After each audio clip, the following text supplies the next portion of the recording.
हो? मृत्यु की देवी को लंकेश दशानन का अभिवादन। मृत्यु से पहले मृत्यु देवी के दर्शन? सौभाग्य है मेरा। जिसे तुम अपना सौभाग्य समझ रहे हो वो तुम्हारा दुर्भाग्य है। यदि अपना कल्याण चाहते हो तो लंका लौट जाओ लंकेश। जिस उद्देश्य से यहाँ आया हूँ उसकी पूर्ति करे बिना मैं लंका वापस नहीं जाऊंगा। मृत्यु की देवी, मुझे मेरा बाण चाहिए, मृत्यु का बाण। इसके लिए तुम्हें मेरे हाथों अकाल मरना होगा।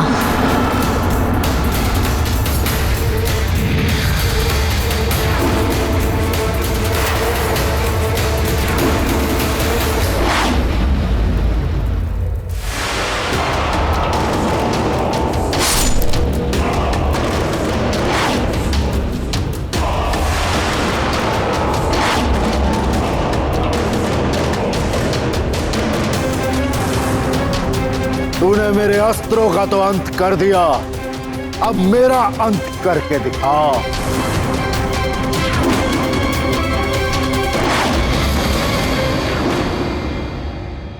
तुम्हारी मनोकामना मैं अभी पूर्ण किए देती हूँ।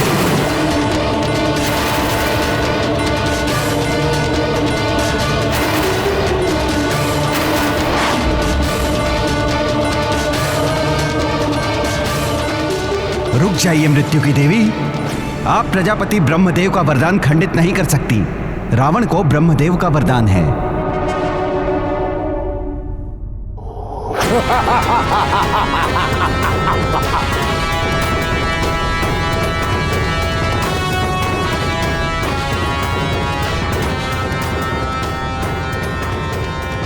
तुम अपना कार्य तो पूर्ण ना कर सकें मृत्यु की देवी, परंतु मेरा कार्य तो पूरा करो। मेरा बाण दो।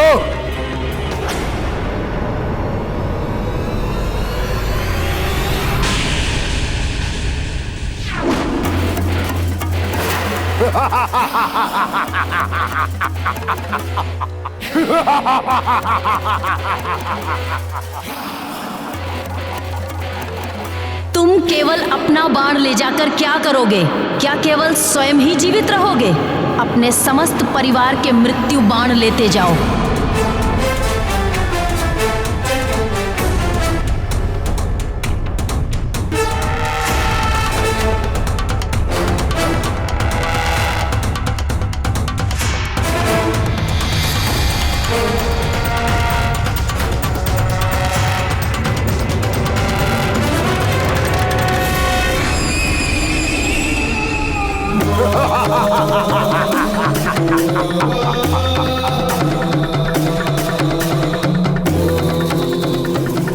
किंतु उस नारायण के नर के अवतार का क्या करोगे जो तुम्हारे अंत के लिए अवतरित हुए हैं?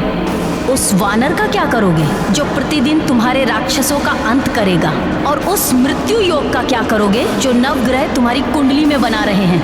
जो मृत्यु की देवी से स्वयं अपना मृत्यु बाण छीन सकता है वो दशानन लंकेश रावण ग्रहों को भी अपने अनुसार संचालित कर सकता है।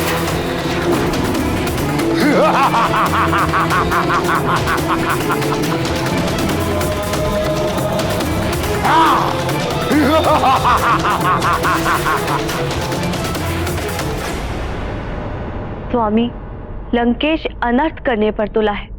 वो आपका परम भक्त है, आप ही कुछ कीजिए। देवी, लंकेश जो कर रहा है उससे उसके पापों का ही घड़ा भर रहा है। किंतु स्वामी, उसके इस कृत्य से जगत में उथल पुथल मच सकती है।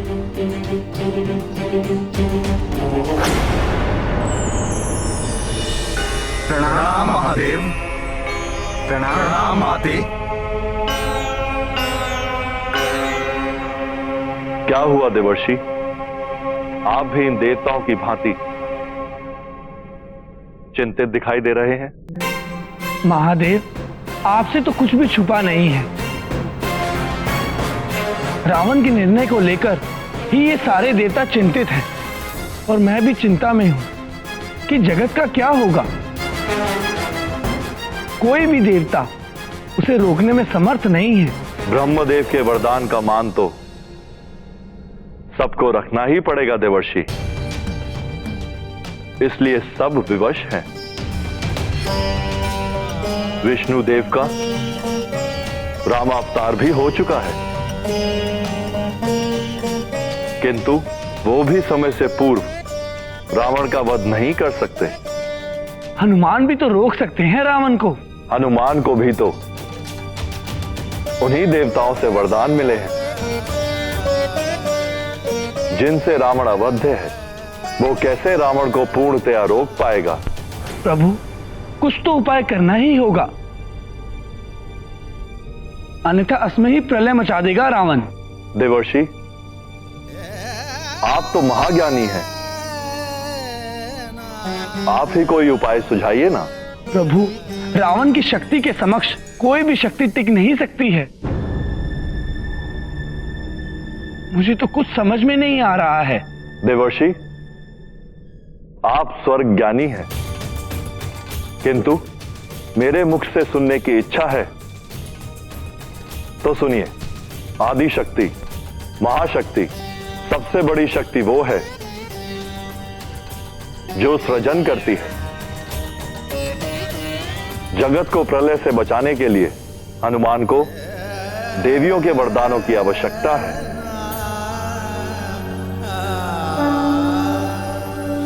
नारायण नारायण। अब मुझे आज्ञा दे। प्रणाम महादेव, प्रणाम माते।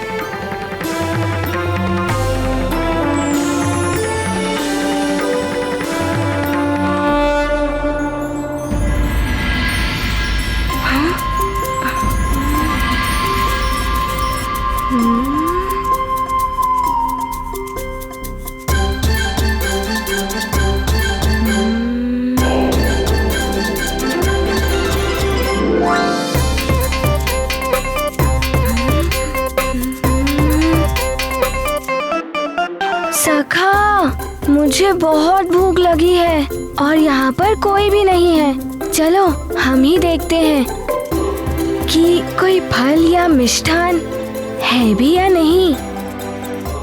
अब तो माँ भी लड्डू नहीं बनाती हैं। चलो सखा, ढूंढते हैं।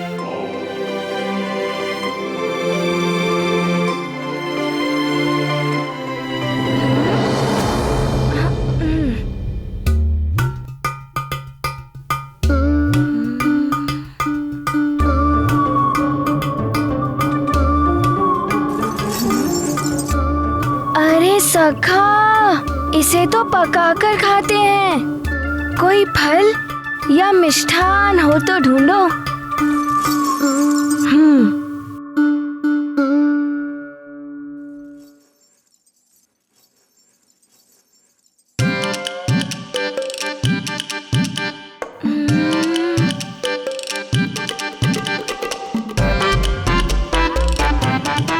ये रहा फल।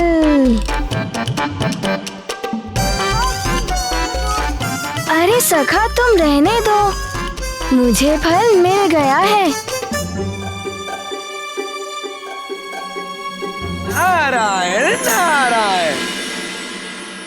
प्रणाम देवर्षि। भूख अभी तक शांत नहीं हुई है हनुमान। भूख तो प्रतिदिन लगती है ना। मैं कोई उपाय बताऊं? वो महाफल, आकाश फल। नहीं नहीं, आप तो रहने ही दीजिए। आपके उपाय ने कैसा उथल पुथल मचाया था, अनुभव कर चुका हूँ, है ना सखा? किंतु हनुमान, ये भूल गए कि उसी उपाय ने तुम्हें कितने वरदान दिलाए। अंत भला सो सब भला।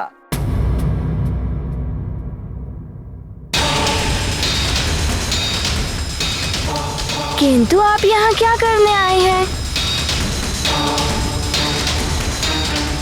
पुनः कोई उथल पुथल मचाने? नारायण नारायण, अरे मैं तो तुमसे मिलने आया हूँ।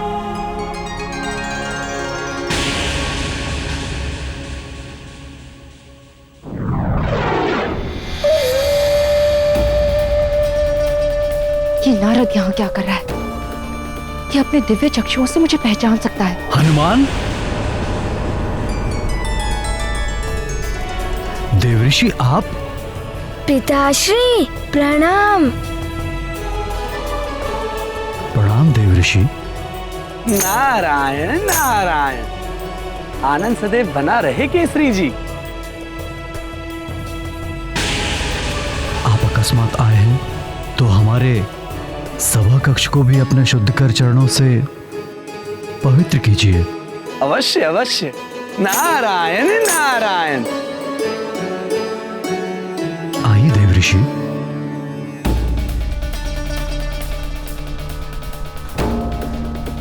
ये नारद तो इसी ओर आ रहा है, हम क्या करूं? जय लंकेश, जय लंकेश।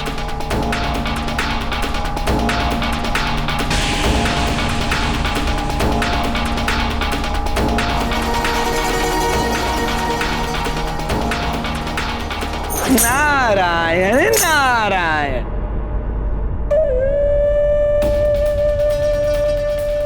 जय लंकेश। ये तो अच्छा रहा कि मेरी दृष्टि समय से नारद पर पड़ गई, वरना आज तो भेद खुल ही जाता। बल क्या बलबला बल कर रहे हो? उपाय सोच रहा हूँ माँ जी का उपाय सोच रहा हूँ। यदि तुम पकड़ी गई होती बलबला बलबल तब क्या होता?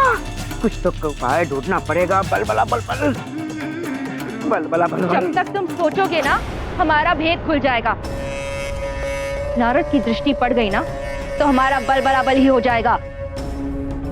महारानी जी, महारानी जी, महाराज ने आपको दरबार में बुलाया है। अच्छा सुनो जी। महाराज से कहना कि मैं कुलदेवी के मंदिर जा रही हूँ।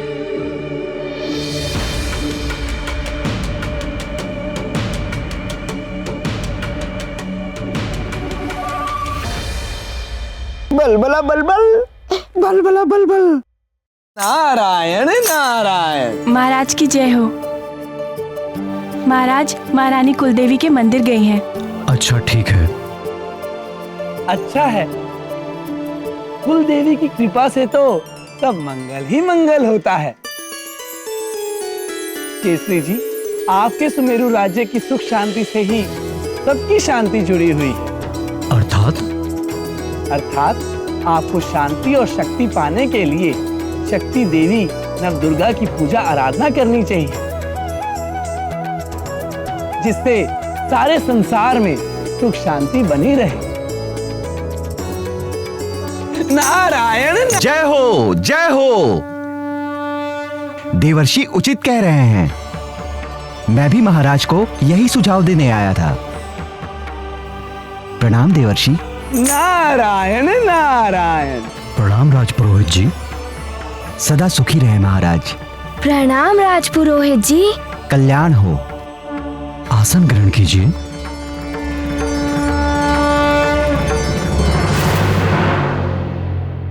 राजपुरोहित जी, दुर्गा जी के बारे में तो सुना है, किंतु ये नौ दुर्गा जी कौन है? ये देवी दुर्गा जी के ही 9 कल्याणकारी रूप हैं। पुरोहित जी, तब तो आप मुझे विस्तार से बताइए ना नव दुर्गा जी के बारे में।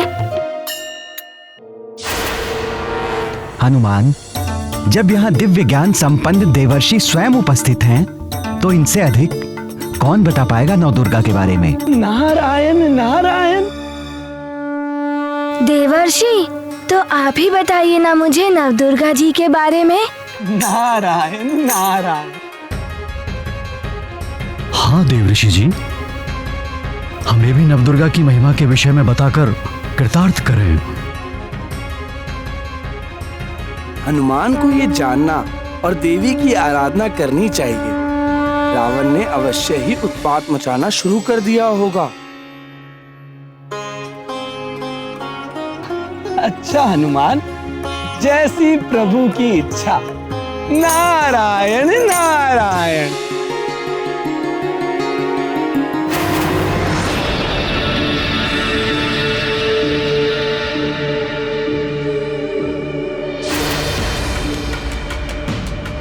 नारायण नारायण। नौ दुर्गा में प्रथम देवी है शैलपुत्री। देवी सती ने देह त्याग के पश्चात पर्वतराज हिमवान के घर पुनर्जन्म लिया। पर्वतराज की पुत्री होने के कारण वो पार्वती और शैलपुत्री कहलाई, जिनका विवाह देवाधिदेव महादेव भगवान शिव के साथ हुआ। देवी पार्वती और भगवान शिव, ये तो गणेश जी के माता पिता है ना? नारायण नारायण। हाँ हनुमान, इन्हीं माता शैलपुत्री ने एक बार देवताओं का गर्भ भंग किया था। वो कैसे देवर्षि? मुझ अग्निदेव के अलावा कोई नहीं है इस संसार में। मैं सब कुछ भस्म कर देता हूँ, यहाँ तक कि लौह को भी द्रव में परिवर्तित कर देता हूँ। अग्निदेव, आप पर्वतों को हिला तक नहीं सकते, और मैं वरुण देव क्रोधित होकर वर्षा करता हूँ तो पर्वतों को बहा ले जाता हूँ। देखो, मुझ देवराज इंद्र से शक्तिशाली पूरे ब्रह्मांड में और कोई नहीं। मैं तुम सब देवताओं की रक्षा करता हूं, इसलिए तो मैं तुम्हारा राजा हूं।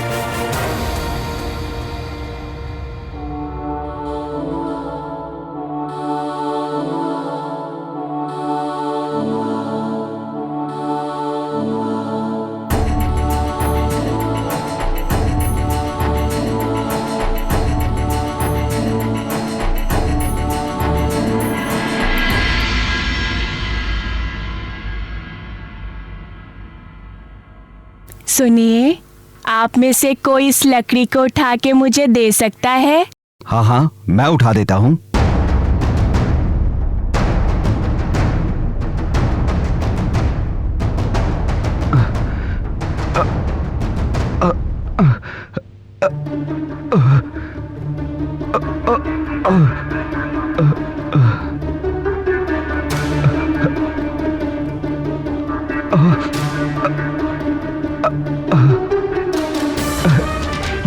ये उठ क्यों नहीं रही है? क्या हुआ? नहीं उठ रहा है?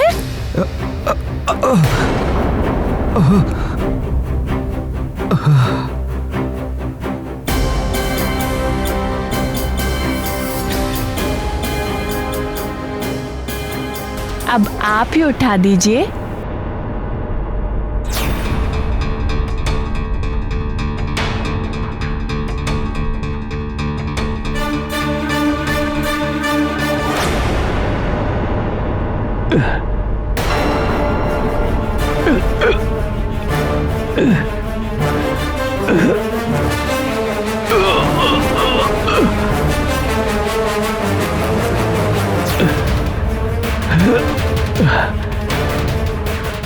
आश्चर्य है, ये लकड़ी इतनी भारी।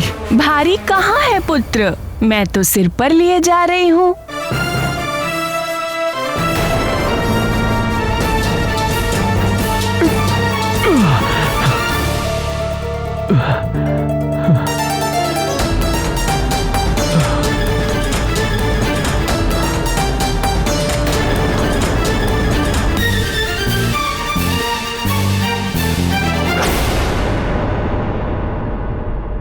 अब आप उठा दीजिए।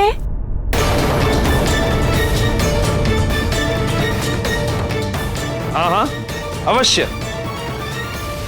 इसमें कौन सी बड़ी बात?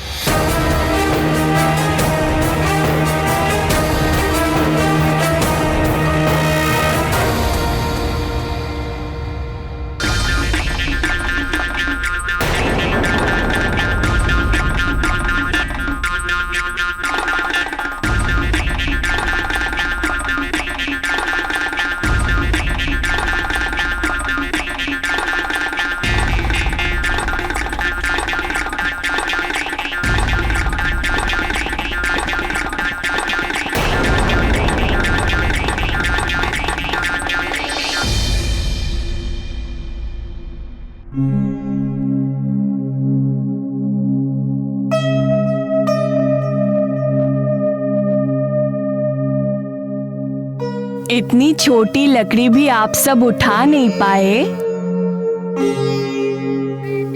और बातें तो बहुत बड़ी बड़ी कर रहे थे।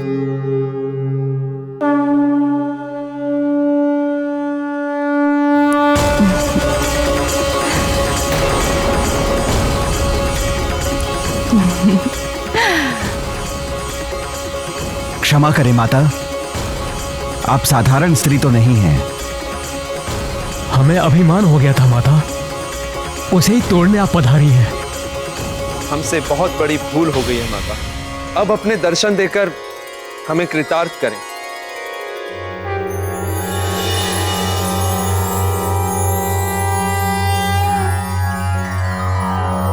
वंदे वांछित लाभाय चंद्रार्ध तुम्हारा कल्याण हो देवो।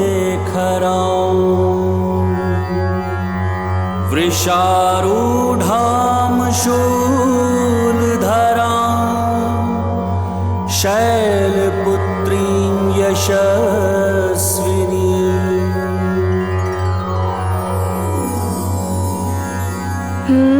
देवर्षि, मैं सब समझ गया। आपने सूर्यदेव का अभिमान तोड़ने के लिए मुझे आकाश फल खाने भेजा था ना। इस कथा से ये भी सीख मिलती है कि कभी अभिमान नहीं करना चाहिए। नारायण नारायण। हाँ हनुमान, अब द्वितीय दुर्गा की कथा सुनो। इनका नाम ब्रह्मचारिणी है। शिव जी को पाने के लिए जब इन्होंने ब्रह्मचारियों की भांति कठोर व्रत और तप आदि किए, तब इन्हें देवताओं ने ब्रह्मचारिणी नाम दे दिया। ओम नमः शिवाय। ओम नमः शिवाय।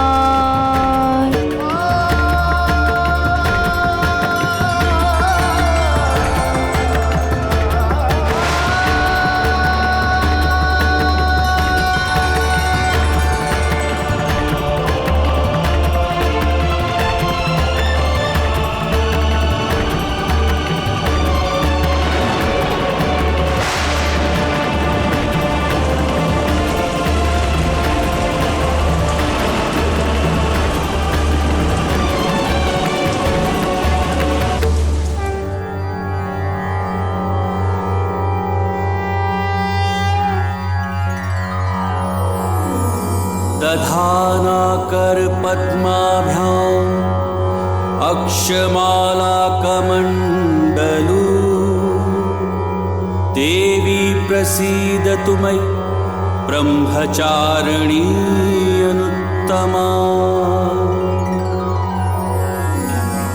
सारी बाधाओं को हरने वाली देवी की पूजा करके साधक मन को स्वाधिष्ठान चक्र में केंद्रित कर लेता है। इनकी साधना से त्याग, सदाचार ये गुण साधक में स्वतः ही आ जाते हैं।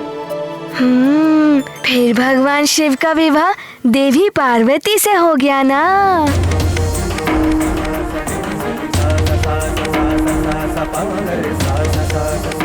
यदि मन में एक लक्ष्य बना लिया तो उसके लिए सतत प्रयास करने पर वो लक्ष्य प्राप्त हो ही जाता है। नारायण नारायण। सत्य है हनुमान। अब तृतीय दुर्गा जी के बारे में मैं बताता हूँ।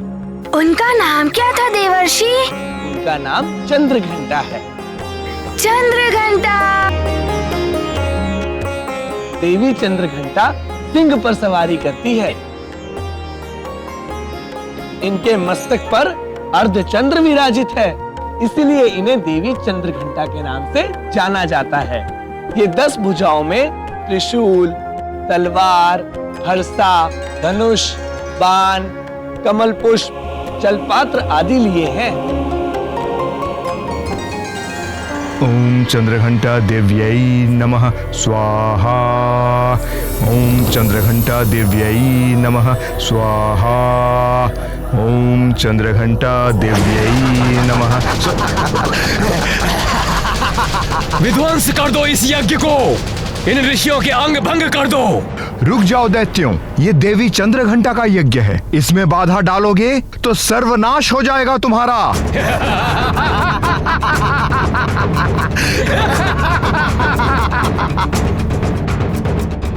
कौन करेगा सर्वनाश?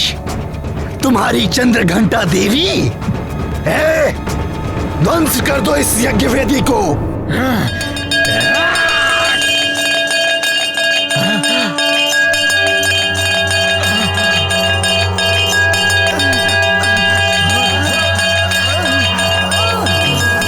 पिंडज प्रवरारूढ़ा चंडकोपास्त्र कैर्युता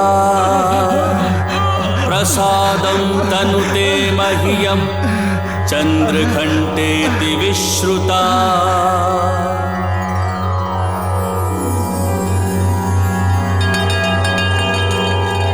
हाँ, ऐसी ध्वनि से असुरों का अंत होता है ना देवर्षि? मैंने भी डमरू की ध्वनि से उस चक्रासुर का अंत किया था। अच्छा ये बताओ पुत्र हनुमान, इस कथा से तुम्हें क्या सीखने को मिला? इससे ये ज्ञात होता है कि घंटे, डमरू, शंख आदि की ध्वनियाँ पवित्र होती हैं। ये आसुरी शक्तियों का नाश कर देती हैं तथा लोगों के कल्याण के लिए सदैव युद्ध के लिए तत्पर रहना चाहिए। देवी चंद्रघंटा की कृपा से साधक का मन मणिपुर चक्र में प्रवेश करता है।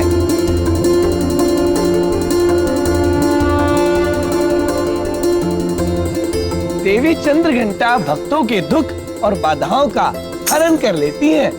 और अब सुनिए चतुर्थ देवी कुष्मांडा देवी की महिमा। जब सृष्टि नहीं हुई थी, ये संसार नहीं था, तब देवी कुष्मांडा प्रकट हुई थी।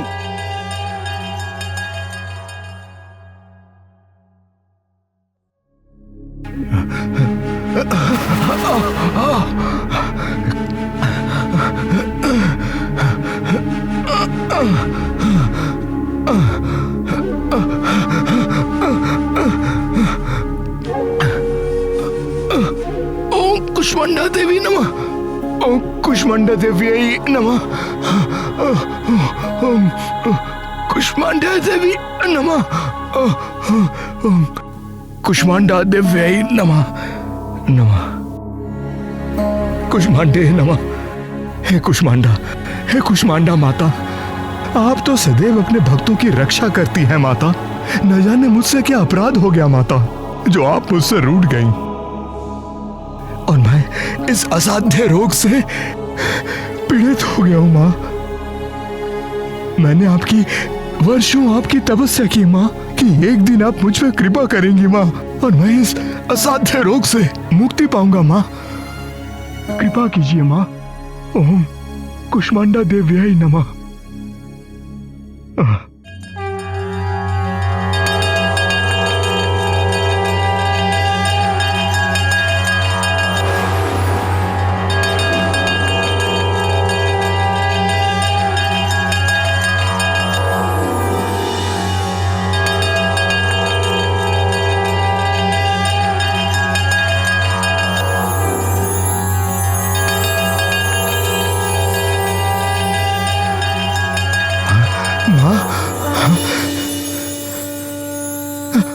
माता, आपको कोटि कोटि नमन।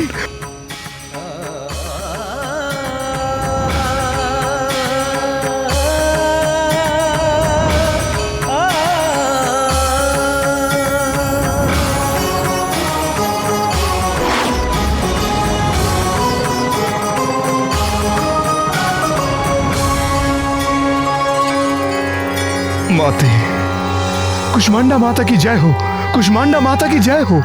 कुष्मांडा माता की जय हो। कुष्मांडा माता की जय हो। संपूर्ण कलशम रुदिराप्लुमेव च दधाना हस्त पद्माभ्यां कुष्मांडा शुभदास्तु मे। की कृपा से साधक का मन अनाहत चक्र में प्रवेश करता है और अब देवी के पंचम कल्याणकारी रूप स्कंद माता की व्याख्या करूंगा। स्कंद माता अपने भक्तों के दुख दूर करने के लिए सदैव तत्पर रहती हैं।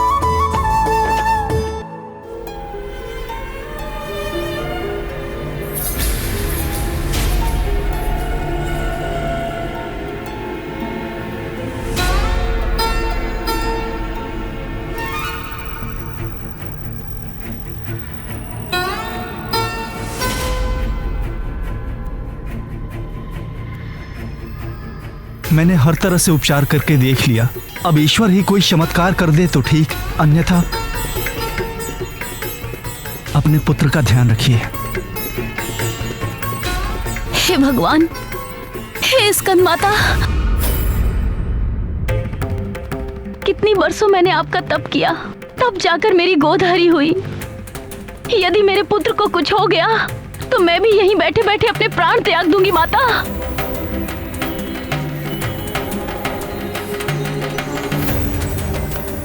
वैद्य जी ने ये औषधि दी है, उन्होंने कहा है इसे पिलाकर देख लीजिए।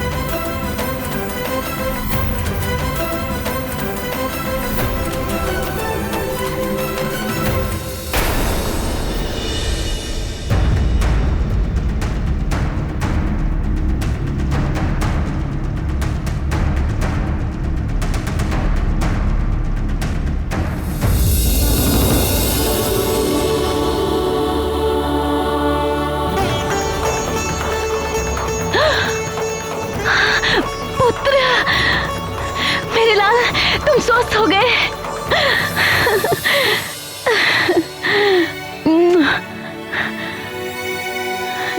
मेरा पुत्र, किंतु ये चमत्कार कैसे हुआ?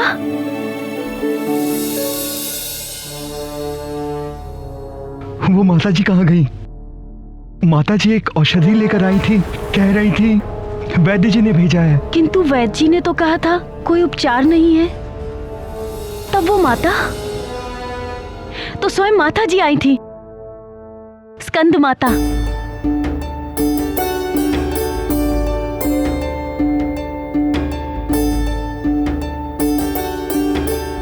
हे माँ, मैं जानती हूँ आप ही आई थी।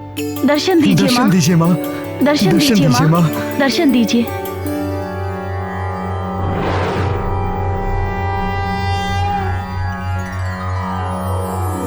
सिंहासन गता नित्यं पद्माश्रित कर द्वया, शुभदास्तु सदा देवी स्कंद माता यशस्विनी। जय माता दी, जय माता दी। जय हो। तुम सबका कल्याण हो। स्कंद माता की कृपा से साधक का मन विशुद्ध चक्र में स्थित होता है। मानसिक शक्ति ही सच्ची शक्ति है। जब मन हार जाता है तो शरीर भी हार जाता है। आप सत्य कह रहे हैं देवर्षि। आप कौन सी देवी है? मुझे सभी देवियों के बारे में जानना है। नारायण नारायण। धैर्य धरो हनुमान। अष्टम देवी है कात्यायनी देवी। अब इनके अवतार की कथा सुनो। कात्यायनी देवी।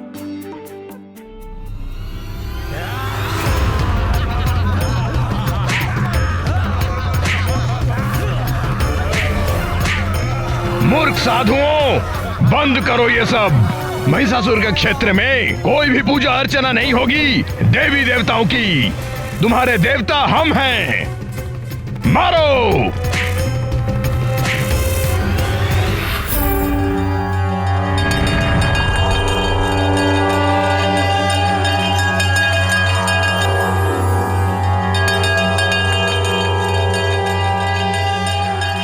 महिषासुर, छोड़ दो इन साधुओं को। सिंह पे सवार तू इन्हें बचाने आई है। असुरों, इसे भी बंदी बना लो। जाओ।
शार्दूलवर वाहना कात्यायनी शुभं दध्या देवी दानव घातिनी। जय माता दी, जय माता दी। अरे वाह, शक्ति स्वरूपा देवी ने असुरों का अंत किया। इससे यही सीख मिलती है, लोगों का कल्याण ही धर्म है। वसुधैव कुटुंबकम। महिषासुरमर्दिनी की जय। महिषासुरमर्दिनी की जय। आगे सुनो हनुमान जी। इनकी कृपा से साधक का मन आज्ञा चक्र में स्थित हो जाता है। अब सुनाता हूँ सप्तम देवी कालरात्रि की महिमा। नाम से ही ये भय उत्पन्न करने वाली लगती हैं। इनके दर्शन और भी भयभीत करने वाले हैं वत्स, किंतु ये महाशुभदायक है, इसीलिए इन्हें शुभंकरी के नाम से भी जाना जाता है। शुभंकरी।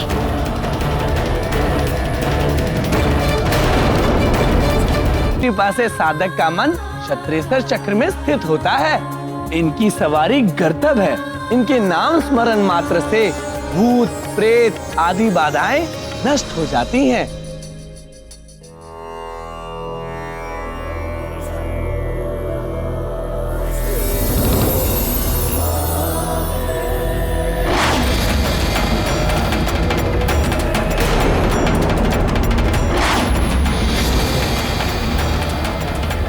गुरुदेव, ये तो भूत प्रेत उत्पन्न हो रहे हैं।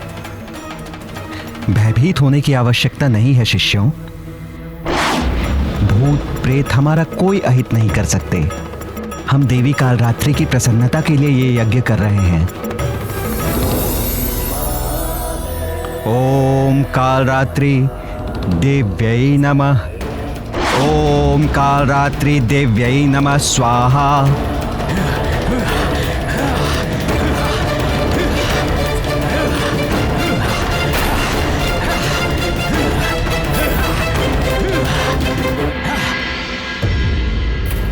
हे मां कालरात्रि, रक्षा कीजिए।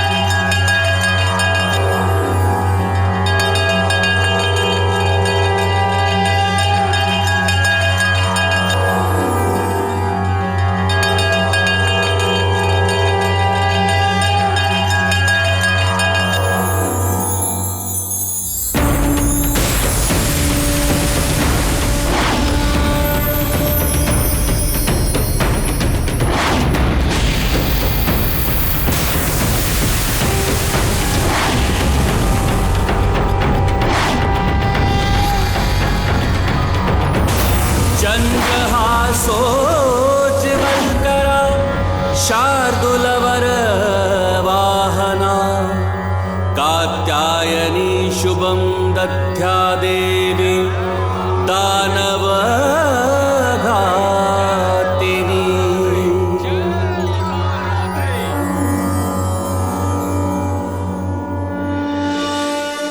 समाप्त होते ही अंजना को पुनः स्वर्गलोक लौटना पड़ता है। इस मध्य हनुमान अपनी माँ को खोज पाते रावण मार्जरिका को हनुमान की माँ अंजना बनाकर सुमेरु भेज देता है, ताकि वो हनुमान के अंदर की समस्त अच्छाइयों व संस्कारों को समूल नष्ट कर सके। इधर लंकेश रावण जब स्वप्न में देखे जलती हुई लंका का रहस्य जानने योगिनी के पास पहुँचता है, तो योगिनी रावण को कालदेव के उस बाण के बारे में बताती है, जिससे रावण व लंका दोनों पर संकट आना निश्चित है। तो रावण अपने मृत्यु बाण की प्राप्ति के लिए कालदेव से युद्ध करने की ठान लेता है। काल बाण छीन लूंगा मैं उससे।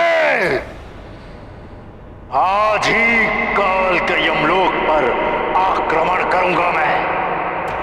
अब आगे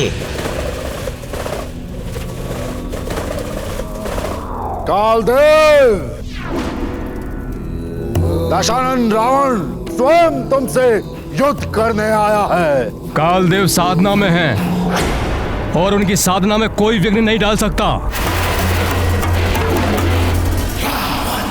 कदाचित तुम्हें ये भी आभास नहीं कि दशानन रावण कौन है।